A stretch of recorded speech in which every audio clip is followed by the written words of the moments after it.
What if you woke up one day with no memory, only to realize you've been fighting the same enemy across centuries, from ancient Rome, to World War II, to the present day? This is the story of Ryder, a man cursed to battle chaos itself, in an endless cycle of death and rebirth. Stay tuned, because this movie will twist your mind, blur time, and make you question destiny itself. Now, let's dive in. The film opens in France, at the height of World War II. The Nazis have just penetrated Paris, their soldiers flooding the streets with fear. A German officer warns the civilians, anyone harboring rebels will face severe punishment. The tension is unbearable. Yet, just as violence is about to erupt, the general halts his men, sensing the enemy's proximity. The colonel insists on teaching the French a brutal lesson, but before a trigger can be pulled, a lone woman steps from the terrified crowd. She swears they know nothing about the resistance. A fierce debate sparks between the general and the colonel, but it doesn't last. Suddenly, the Nazis are caught off guard, not by an army, but by one man. A lone U.S. soldier, fighting with the ferocity of an entire battalion. His name is Ryder. The colonel recognizes him instantly, whispering a bitter farewell. It's clear this isn't their first deadly encounter. But Ryder's charge ends abruptly, a bullet takes him down. Then, silence. The battlefield dissolves.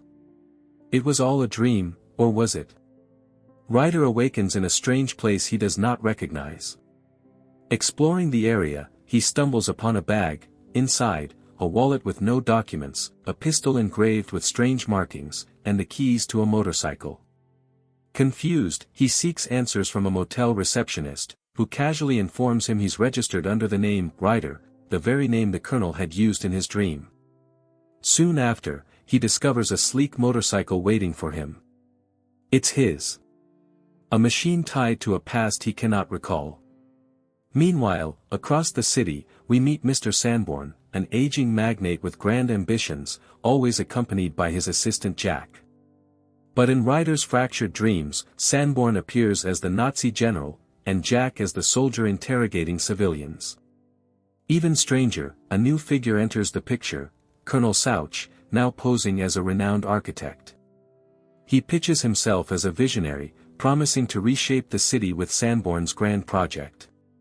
But beneath the polished words lies something darker.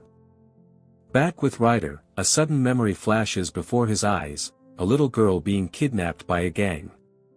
The vision vanishes as quickly as it came.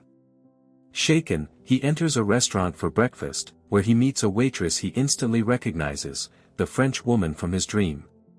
Her name is Morgan, and she works alongside her grandmother, Shell, who warmly welcomes Ryder.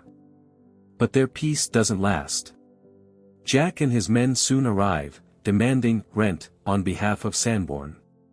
Ryder observes closely, tension brimming, but Jack leaves without a fight. Once again haunted by visions, Ryder's mind drifts, not to Paris, but to ancient Rome. There, Sanborn appears as a powerful senator, influenced by the ever-present Sauch. When Morgan and her daughter are condemned to die, Ryder reappears in this memory as a gladiator, battling for their lives. The visions intertwine with reality. Jack and his men confront Ryder, demanding to know who he really is. Ryder, equally lost, wants the same answer. A brawl breaks out until Detective Timon steps in, dispersing the thugs. Though suspicious of Ryder, Timon spares him, for now. Shell and Morgan vouch for him, even offering him a place to stay.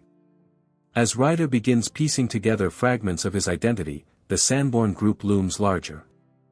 Morgan reveals that Sanborn's so-called vision is nothing more than greed, crushing locals under his empire. Ryder's visions intensify, Rome, the arena, Jack as his eternal adversary.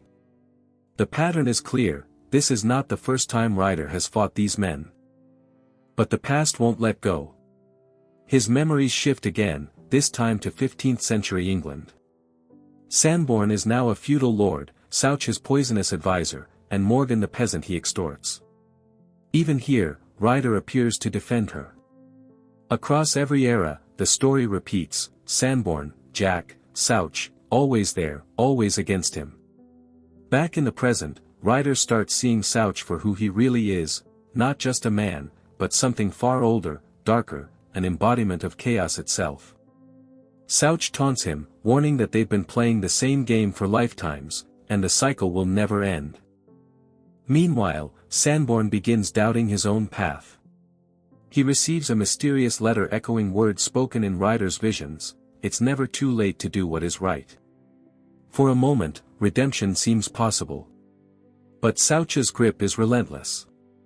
Jack and his men set their plan in motion, the kidnapping of Hammond's young daughter, Annie. The climax erupts in violence. Annie's convoy is ambushed. Sanborn makes a desperate attempt to stop it, but chaos swallows everything. Jack and Ryder face off once more in a battle that feels centuries old. Jack falls, just as he always has, defeated by Ryder's unyielding will. But Ryder himself is gravely wounded. On the edge of death, Ryder sees flashes of every life he's lived: Rome, Paris, England, always fighting for Morgan, always dying for her. Souch appears once more, whispering farewell, reminding Ryder that chaos never truly dies. And then, silence. Ryder glimpses his own funeral. To the world, he is gone. To Souch, he is defeated. But as Morgan turns and smiles at him, her gaze cutting across time itself, Ryder understands. The fight is not over. He has always come back. He always will. Because chaos may be eternal, but so is Ryder. And that's the story of Ryder, the man cursed to battle chaos across lifetimes. Do you think he'll ever break the cycle? Or is chaos truly unbeatable? Let me know your thoughts in the comments below, and don't forget to like, subscribe, and ring the bell for more epic movie recaps.